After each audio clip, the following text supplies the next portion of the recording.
ഓരോ വിഷയങ്ങൾ തുടങ്ങുമ്പോൾ നമ്മൾ നോക്കാറുണ്ട്, ദിവസം അതിന് പറ്റിയോ, മോളെ പ്രസവത്തിന് കൂട്ടണോ, അതിന് പറ്റിയ ദിവസം ഏതാണെന്ന് ചോദിക്കും. കല്യാണം നിശ്ചയിക്കണോ, അതിന് പറ്റിയ ദിവസം ഏതാണ് എന്നൊക്കെ ചോദിക്കും.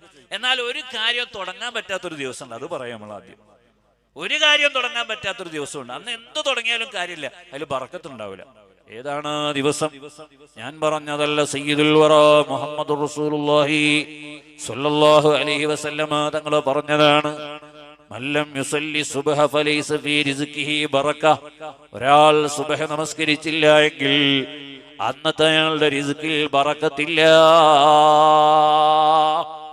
അപ്പൊ സുബ്ഹ നമസ്കരിക്കാത്ത ദിവസം മോനെ ബിസിനസ് തുടങ്ങിയാലും, കൃഷി തുടങ്ങിയാലും, പഠനം തുടങ്ങിയാലും, മറ്റെന്ത് വിഷയം തുടങ്ങിയാലും ആ വിഷയത്തിൽ ബറക്കത്തുണ്ടാവൂല.